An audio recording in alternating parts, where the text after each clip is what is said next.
नमस्कार। नमस्कार दोस्तों, स्वागत है आपका मेरे इस YouTube चैनल हम लोग में। और आप सबसे अनुरोध है कि आप मेरे चैनल सब्सक्राइब कर दीजिए, और जिन्होंने सब्सक्राइब कर दिया है वो बेल आइकन जरूर दबा दें।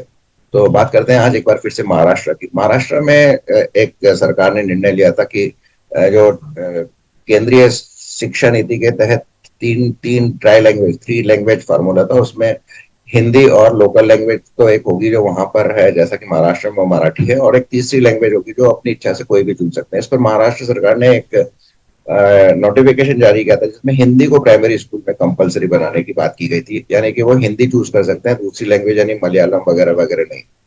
तो इसका बेसिक फंडा तो ये होता है था कि हिंदी सारे देश में बोली जाती है, और दूसरी बात है कि हिंदी के शिक्षक सब जगह आसानी से उपलब्ध हो जाते हैं। खैर, ये एक यहाँ से जो कोई इशू नहीं था अब तक। ठाकरे बंधुओं के पास में तो ठाकरे बंधुओं ने ना तो ये उठाया इशू की हिंदी को जबरदस्ती थोपा जा रहा है, और इसके विरुद्ध में उन्होंने काफी कुछ बयानबाजी भी की। और फिर अंत में कल एक महारैली उन्होंने की बंबई में कहीं। तो उसमें दोनों राज ठाकरे और उद्धव ठाकरे मिले। तो इस पर काफी दिनों से चर्चा चल रही थी कि दोनों भाई साथ में मिलेंगे, और साथ में आने की एक संभावना जाहिर की गई थी। हालांकि कोई ऐसी ऑफिशियल मीटिंग या कोई ऐसी मुलाकात या मीटिंग नहीं हुई, या डिटेल उसकी वर्कआउट नहीं गई। कभी दोनों तरफ से कभी मिल रहे हैं इसके बयान आते रहे, कभी वो और नहीं मिल रहे हैं इसके बयान आते रहे। क्योंकि राज ठाकरे ने 2006 में जब छोड़ी थी शिवसेना, और अपनी नई महाराष्ट्र नवसीसन शिवसेना बनाई थी, तो उसके बाद उनका कोई राजनीतिक वजूद नहीं था।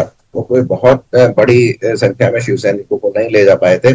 और एक तरह से देखा जाए तो आज की तारीख में दोनों ही ठाकरे बंधु राजनीतिक रूप से शून्य है। इस पर जो ये आदेश था, इसको न तो इसका विरोध कांग्रेस ने किया, न ही एनसीपी के शरद पवार फ्रैक्शन ने किया। तो एक केवल इसको इशू बनाना चाहते थे ताकि वो वापस किसी तरह से अपना राजनीतिक धरातल ढूंढ सके, लेकिन ऐसा हो नहीं पाया। उनकी जो कल की मीटिंग थी, जो महा मीटिंग थी, वो बहुत सफल नहीं रही। काफी कम लोग उसमें थे। और दूसरी बात यह है कि आप मैं आपको छोटा सा वीडियो की क्लिपिंग दिखाऊंगा। उसमें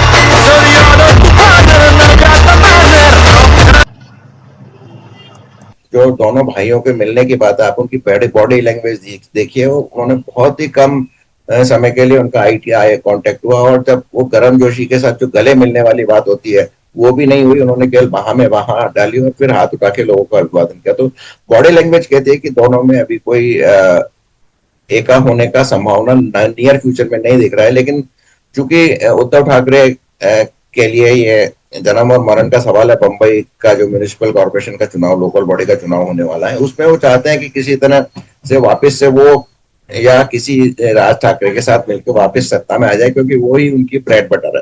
तो ऐसा हो नहीं सका। हालांकि देवेंद्र फडणवीस ने वो जो अपना आदेश था गवर्नमेंट का, वो वापस ले लिया, और उन्होंने हिंदी को कंपलसरी नहीं कहा। इस पर ये जरूर क्लेम कर रहे हैं कि हमारे दबाव में आके ये निर्णय लिया गया है। और इस पर बड़े बड़े जो यूट्यूबर्स हैं या विश्लेषक हैं, वो कह रहे हैं कि सरकार ने गलत संदेश दिया। उन्होंने कहा कि वो शिवसेना के दबाव में आ गए हैं, और एक सरकार की कमजोरी दिखाता है। मुझे नहीं लगता कि सरकार की कमजोरी थी। सरकार ने गलत निर्णय लिया था जिसको उन्होंने सही कर दिया, क्योंकि मोस्टली स्कूल्स में तो हिंदी ही पढ़ाई जाएगी, प्राइमरी स्कूल्स में। और जहां तक सेंट्रल बोर्ड की स्कूल्स हैं, जो सेंट्रल बोर्ड से एफिलिएटेड स्कूल है, उनमें तो हिंदी ही पढ़ाई जाती है।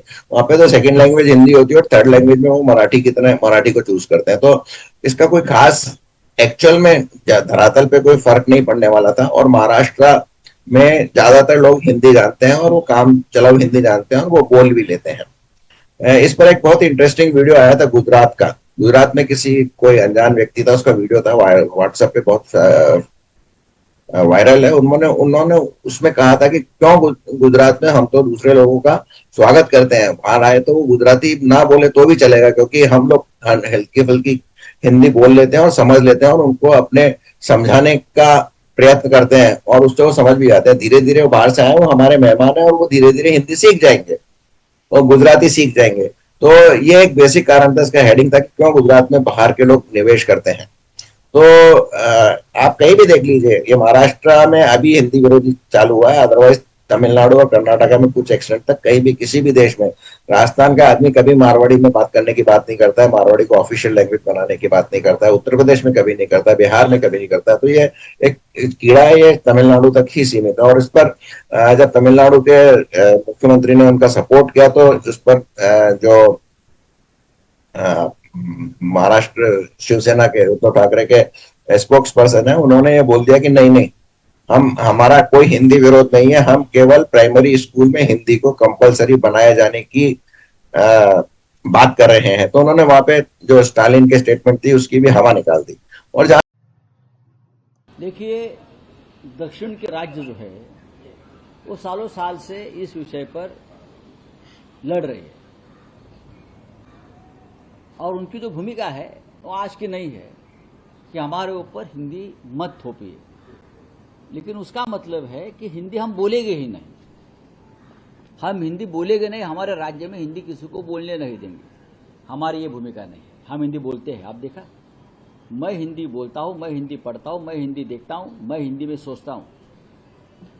हमारी भूमिका है कि प्राथमिक स्कूलों में हिंदी की जो सख्ती हो रही है वो हम होने नहीं देंगे। तक सरकार के वापस लेने का है, इसमें सरकार की कमजोरी मैं नहीं मानता, क्योंकि नरेंद्र मोदी ने किसानों के बिल को भी वापस लिया था, तो उसके बाद कोई नरेंद्र मोदी सरकार कमजोर नहीं हो गई थी और उस पर कोई विपक्ष हावी नहीं हो गया था। और अब तो जब उनके पूरी लोकसभा में भारतीय जनता पार्टी का बहुमत भी नहीं है, तो भी वो उतने ही स्ट्रांग है, या बल्कि कहें कि उससे ज्यादा स्ट्रांग बने हैं। तो गलत निर्णय रिवर्स करना कोई गलत बात नहीं है, इसमें कोई कमजोरी नहीं दिखती। हाँ, ये एक जरूर गलतफहमी शिवसेना के दिमाग में डाल देगा कि उनके दबाव दबाव में सरकार काम करती है। आपका क्या है विचार है इस बारे में, जरूर लिखिए। और मुझे आशा है आपको कोई अच्छा लगा हो, तो लगा होगा, और तो इसको जरूर अपने दोस्तों के साथ शेयर कीजिए, लाइक कीजिए और कमेंट कीजिए कि आपका क्या विचार है इस बारे में। बहुत बहुत धन्यवाद यहाँ तक बने रहने के लिए।